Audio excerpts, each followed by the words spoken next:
За сайн байцгаана уу? Энэхүү одоо нэвтрүүлгийг үзэж байгаа бүх хүмүүст энэ өдрийн мэндийг хүргье.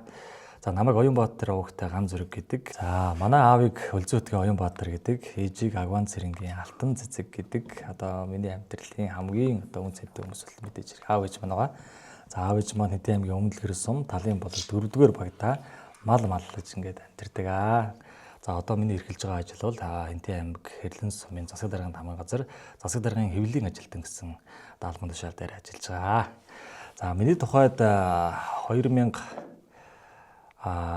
онд 10 жилээ сумандаа төгсөөд тэгээд яагаад энэ сэтгүүлч мэргэжлийг сонгох болсон бэ гэхээр ер нь багын бас жоохон бүрэг ичимхий хөвгт байсан, олон нийтийн өмнө их гардггүй байсан хэрнээ ер нь бол шүлэг яруу найраг гэдэг юм уу энэ чиглэлийн бас их сонирхолтой байсан. Сургуулийн 70 жилийн ойн тоглолтын дээр одоо өөр ингэсэн номертой ингээд бас явж байлаа.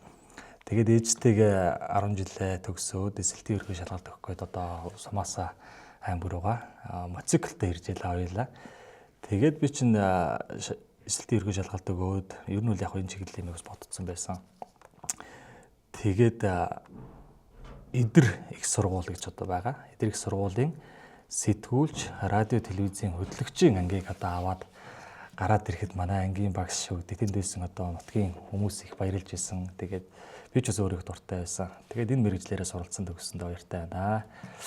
Тэгээд энэ мэрэгжлээрээ суралцаад Улаанбаатар багшийн дэд дээр байдаг Идэр их сургуульд натрын мөнх цэрэг багшийнхаа одоо удирдлагын дор суралцсан төгссөн. За тэгээд бас нэг хэсэг завсарсан юм дунд нэг хэсэг завсарлаад 18 оноос хойш яг мэрэгжлээрээ ажиллаж байгаа. Орон нутгаас өндөр хаан телевиз дээрээс эхэлсэн. Өндөр хаан телевизээс бас эхлэх шалтгаан нь өмнө нөгөө нэг бид нар телевизд сурж байхдаа оюутан байхдаа дадлага гэж хийдэг байсан. Тэгээ өндөр хаан телевиз дээрээ бас ирж дадлага хийгээд тухайн үед нь одоо телевиз гэж хийгээл ямар байдгийг орон нутгаас одоо эхлэгээл эхэлж байсан. Тухайн үед Одмоо эгч маань захирал байгаагүй сэтгүүлж байсан. За тэгээд тухайн үеийн хөдөлгч бас өөр мөнх хэрэглээд нэг тийм манай захирал байсан баг. Тэгээд дадлага хийгээд эргэж ирээд ажилланаа гэдээ явж байсан.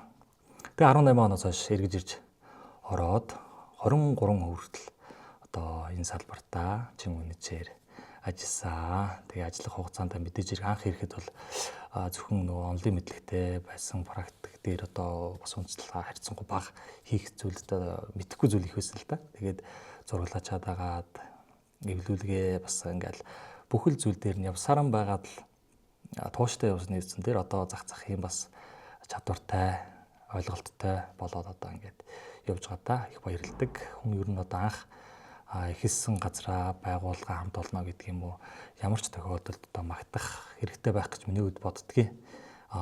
Өдөө зэрэгтэй яв маань мэдээж хэрэг өндөр хаан телевизийн бас буян гişиг ач хавья гэж одоо үргэлж санаж явдаг да.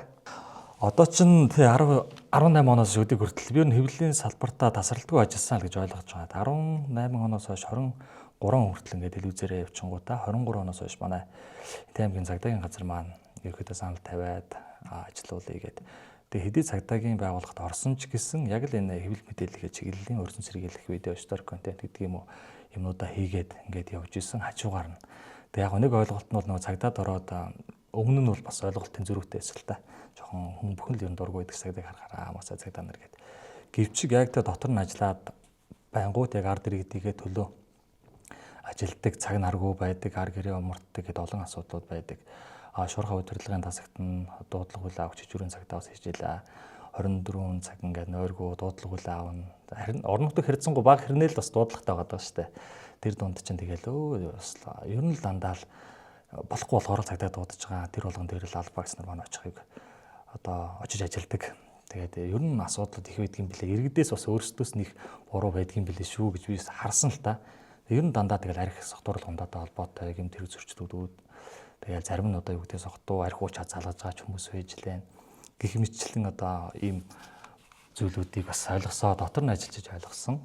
Тэгээд 2 жилийн хугацаанд цагдаагийн байгууллагатай ажиллаад одоо Хэрлэн сумын засаг даргын тамгын газар ажиллаж байна. Яг нь ер нь өмнө маш олон боломжууд ингээд гарч ирж ирсэн л та. Телевизэд байхад орон үдтэй залуу байхад бол одоо Монголын үндэсний олон нийтийн радио руу намайг нэвтрүүлэгчээр сургаж авъя гэжсэн. Тэгээд юу гэдгийг нэг амьдралдаа нэг том шийдвэр гаргаж чадаагүй гэх юм уу.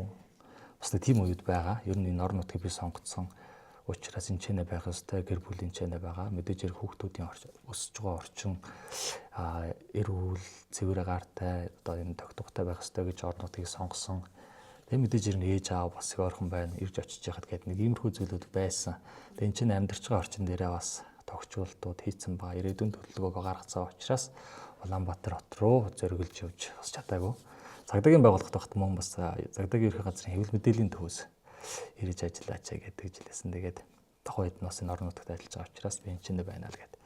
Ер нь л нутагтаа ээлдэг юм уу, нутагтаа л амьдрахыг хүсдэг ийм л хүн байна да. Сайн тод ах бол одоо Монголын үндэсний олон нийтийн радиогийн одоо нэвтрүүлэгч сайн тод гэдэг хүн бүхэн мэдэндээ манай ах байгаа, тэг багш байгаа. Тэгээд мэдээж хэрэг тодорхой хугацаанд заах зүйлүүдэд заалгаж ирсэн. Тэгээд ер нь чинь миний хоолойг бол үнэлсэн нь би бодоод би өөрийгөө үнэлдэг байхгүй. Үнэлсэн шалтгаан нь их хүмүүст очихдоо сонсголонтой, чихэн чиргүү зөөлхөн тийм хоолойтой юм байна. Тэгээ 20-од наснд бол чамайг юм сайжруулах юм боломж байгаа.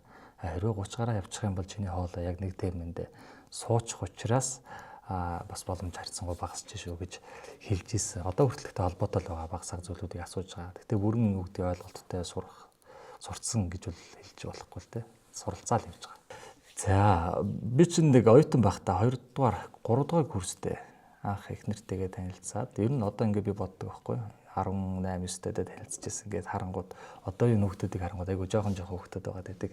Тэгэхээр ийм л жоохон байхдаа бас бидэд учирж ижтэй гэж бодож илаа. Тухайд бол өөрийгөө нэг тийм жоохон гэж бодоагүй байсан. Тэгээд одоо амьдрал зохиогоод хань жил болоод 2 сайхан хүүхдийн аав ээж болцсон байна. За одоо бол өглөө ер нь бол манай ажил 8 цаг 30 минут гээд эхэлж байгаа. Тэгээд орой 17:30. Тэгээд яг ажлын шалтгаанаас хамаараад сунах үе байна. Тэгтээ харьцангуй сантай. Тэгээд ер нь өдөр тутамдаа Хинтээ аймаг Хэрлэн сум Чингис хотод болж байгаа мэдээллүүдийг олон нийтэд хүргэх одоо чиглэлээр ажилладаг. Тэгээд энд одоо ажиллахад хамгийн илүү төхөн болсон зүйл нь гэвэл нөгөө телевизэд байхдаа сурсан зураглаач, за мөн эвлүүлэгч тэгээд дээрэс нь хоолой уншил, төдлөлт гэдэг бага зүйлүүдийг сурцсан учраас эдгээр маань нөлөөлдөг. Ер нь мэдхгүй би өөрийгөө анзаардаг бол хүмүүс аяга универсал юм байна гэж хардаг. Зарим хүмүүс ч одоо эвлүүлэг зөвхөн эвлүүлэг хийдэг хүмүүс байна тий. Зөвхөн зураглаач хийдэг, зураг авдаг хүмүүс байна. Би тэгэхэд яхаа бүрэн биш юм аа гэдэг ингээд талын жоох юмтай болгонгод ер нь ганцаараа очиад хийчихдэг шүү дээ. Хүмүүс очихоор чи ганцаараа юм уу? Харин тийм ганцаараа би зураг авчихна өөр хоолой уншчихдаг. Тэгээд миний телевизэд хэвлэлийн салбартаа ингээд үнэж байгаа шалтгаан нь манай энэ салбар энэ мэрэгжил маань өөр их гоё мэрэгжил. Тэр дундаасаа би нэвтрүүлэгч гэдэгт их дуртай. Ялангуяа нэвтрүүлэг одоо би Ундран телевизтэй ажиллаж байхад нэвтрүүлэгч гэдэгс өдөртөө мэдээндээ явчаад зураглаачаа хийгээд эвлүүлгээ хийн. Тэгээ оройн нэвтрүүлэгч хийдэг байсан. Тэгээ ер нь их гоё. Одоо тэрийгээл бас өгүүлдэг ш таяа да. Гоё байж тээ гэдэг. Тийм байна. Тэгээ хобби байгаа ш. Айгу олон хобби байгаа. Яг ер нь багын л нэг тийм өгдөл байгаа. Багадаа л би нөгөө нохойд их дуртай байсан. Хөрөнгөлөг харахаар аав ээж чадал тэгээд аав ээж нохой загнуулдаг те живүүн нохой аваад тэрүүгээд тэгж байж байгаад яг нь тустай хараад л өөрөөхөө гал голомтыг батрангуутаал за би нөгөөтгөө одоо тэжинэ гэдэг ийм хүсэлтэй байж байгаа. Тэгээд л тэжсэн анч тайг нохой. Энэ шалтгаан нь бол яг Монгол уугуул 2 нохой байгаа штэ. Анч тайг нохой, ан хийдэг нохой. Нөгөөх нь хотож банхаар буюу хотороогоо хамгаалдаг банхаар гээд тэрний ан хийдэг нохойнд нь одоо би илүү тэ дуртай гэсэн үг. Яддаг манай уугуул нохой, Монгол үндэсний нохой учраас тэрийг тэжээж идэг. Тэгээ бас мэдээж хэрэг энэ жижигхэн бас үржлийн газар гээд тийм ажилуулдаг байгаа. Тэ сум бор гээд үржлийн газартай манай тайг нохой сонирхчд ер нь дундаас бас гадарлах бах мэдэх бах. Ер нь нохоонд бас дуртай байсан. Оюутан байгаад нийтийн байр маяг гэж хүмүүс амьдэрдэг байсан. Тэгээд сургууль руугаа явах гэдэл автобусны буудлаар зогчсны хаврын нэг нэлээд салхитай тэгээ бороо орцсон үе байсан юм аа. Тэгээд автобусны буудлын дээр ус урсцсан замаар нэвж байгаа. Тэгээ хүмүүс ингээ баахан зогсцсон. Тэгсэн чинь нэг юм дуурайд байна. Тэгсэн чинь яг тэр замын хувлаар урсж байгаа зэмтэн замынхын хувлаар нэг жижиг гөлөг юм төв өрөөтэй ус урсгалын сөрөөл ингээл орилол яваад хана автобус машин дайрчих гээд хүмүүс ерөөсө тоодгоо. Тэгэл тэр чинь бүр аваачаал хөрөхөд гэсэн чинь тэгээд нөгөөдөг чинь нийтийн байр штэ би чаа. Тэгээд нөгөөдөг чинь орилж гинэ. Гэс унтчихсан чинь босоод хөөхтэй үүсгэл тэгэл очиод яаж гэнэ бааж хийж гэнэ гэл тэгсээр тийг бүр нохоо болгоод. Тэгээд яг нөгөө нэг нийтийн байрныхаа эзэнт нь үлээлж өгөө заав ингэ үлдээлээ шүү би одоо төгсөөд ингэ явах боллоо гэд. Тэгээд үлдээжсэн. Ер нь нохоонд дуртай. Хажуугаар нь бас юу байна энэ мод цэцэг тарих ер нь их сонирхолтой. Тэ мод ер нь их гоё. Одоо хүмүүс чинь амарч аялал цугаалгаараа хаашаа явахыг хүсдэг вэ гэхээр нөгөө модтай газар, устай газар очихыг хүсдэг дээ. Амраад ер нь тиймэрхүү гоё байгалыг төсөөд байдаг шүү дээ. Тэгэхээр яагаад тэрийг бид нар амьдарч байгаа орчинд ингээ бүтээж болохгүй гэж би боддог байхгүй. Тэгээ өглөө босгоод сайхан моддын чимээ, шуудын чимээ, усны ингээ урсгалыг сонсох гэдэг юм. Тэр бүхнийг хажуунаасаа мэдрэх боломжтой учраас тэгээ өөрөө амьдарч байгаа орчинд 7-8 төрлийн хоргочин моднууд байгаа, тарьсан байгаа.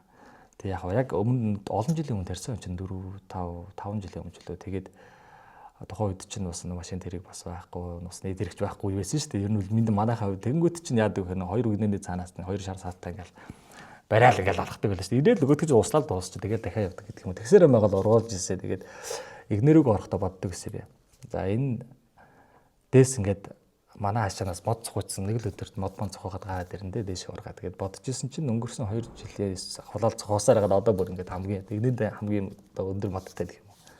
За яг одоо бид бүхэн бас гарч мэдээлэл авах гэж байна. За учир нь юу гэхээр Сэцэн хааны хөлөг мөрийн спорт уяжтай холбооны одоо 30 жилийн ойн хүрээнд зохион байгуулагдаж байгаа хурдан морьдын уралдаан 5 дугаар сарын 2-3-ны өдрүүдэд зохион байгуулагдана. Тэгэхээр энэ талаарх мэдээллийг Хэмтэн аймаг Хэдлэн сум Чингис хотын иргэдтэй бэлтгэхээр гарах гэж байна.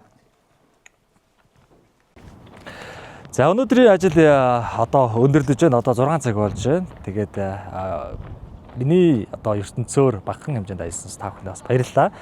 Тэгээ өнөөдөр дэлхийн хэвлэлийн эрхчлөлийн өдөр байгаа. Тэгээ үг үзэл бодлоо илэрхийлэх, за үнэн зөв байхын төлөө одоо энэ салбарт тууштай ажилтдаг хэвлэл мэдээллийн салбарын одоо бүхий л хүмүүстээ энэ өдрийн мэндийг хүргэе. Та бүхний ажил үйлс нь өргөлж өөдөө дэвжин дээшилж явах болтугай гэж хүсэж байна.